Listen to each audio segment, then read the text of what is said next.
Como vimos na aula 1, o Brasil ficou livre de Portugal, que explorou aqui por mais de 300 anos. Agora, o Brasil podia elaborar suas leis próprias, porque era um país independente. Assim, no início do governo de Dom Pedro I, foi autorizada uma Assembleia Constituinte formada por deputados de várias províncias brasileiras, que se reuniu no Rio de Janeiro para elaborar uma Constituição para o Brasil. No entanto, os deputados apresentaram um projeto de Constituição que limitava os poderes de Dom Pedro I.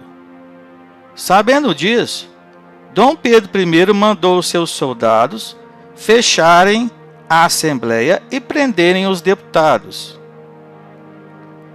Diante disso, Dom Pedro I tomou outra medida autoritária. Incumbiu o seu Conselho de Estado de elaborar uma Constituição para o país. A primeira Constituição do Brasil foi outorgada e imposta por Dom Pedro I em 1824, e nela estava presente o poder executivo, o legislativo, o judiciário e o poder moderador. Este último poder era exercido exclusivamente pelo imperador, que podia intervir nos outros poderes, nomeando, demitindo, dissolvendo e suspendendo, mostrando assim a sua característica autoritária. O governo de Dom Pedro I mostrava-se autoritário. Pela Constituição, por exemplo, só podia votar e ser candidato nas eleições homens maiores de 25 anos que tivessem renda, o chamado voto censitário. Isso evidenciava uma cidadania muito limitada, pois o povo era excluído, caros estudantes. O autoritarismo de Dom Pedro I foi duramente criticado em várias províncias, como no jornal Tifes Pernambucano, que dizia que o poder moderador era a chave mestra de opressão da nação. Durante o primeiro reinado, em 1824, surgiu uma revolta no Nordeste, a chamada Confederação do Equador, contra o governo centralizador de Dom Pedro I. Essa revolta incluía pessoas e políticos de pensamento liberal das províncias de Pernambuco, Paraíba, Rio Grande do Norte, Ceará e Alagoas. Pessoas como Cipriano Barata e Frei Caneca. Nessa época, o Nordeste atravessava uma crise econômica provocada pela queda das exportações do açúcar, que atingia a parcela pobre da população e da classe dominante. Eles queriam autonomia para as províncias, ou seja, que as províncias elaborassem suas próprias leis e elegessem seus presidentes de província, por exemplo.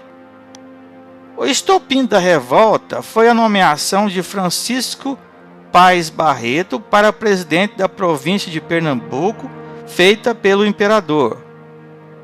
A revolta explodiu em Pernambuco e se espalhou para a província da Paraíba, Rio Grande do Norte, Ceará e Alagoas.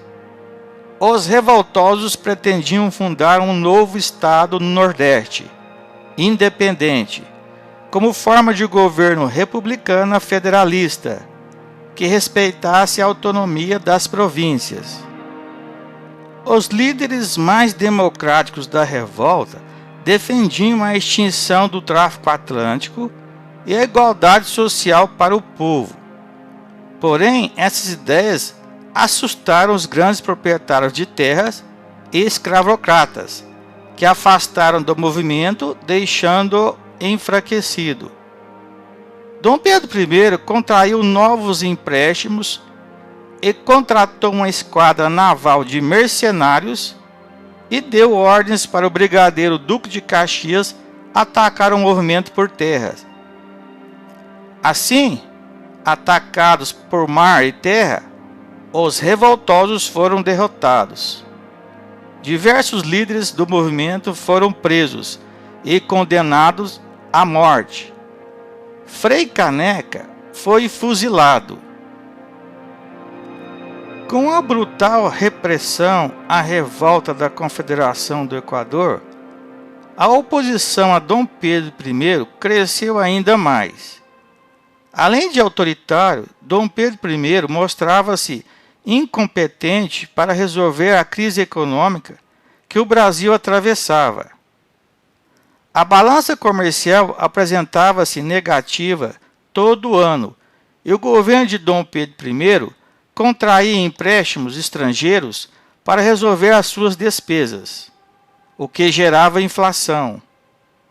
Conforme o preço dos alimentos e dos aluguéis subia, a popularidade do imperador diminuía.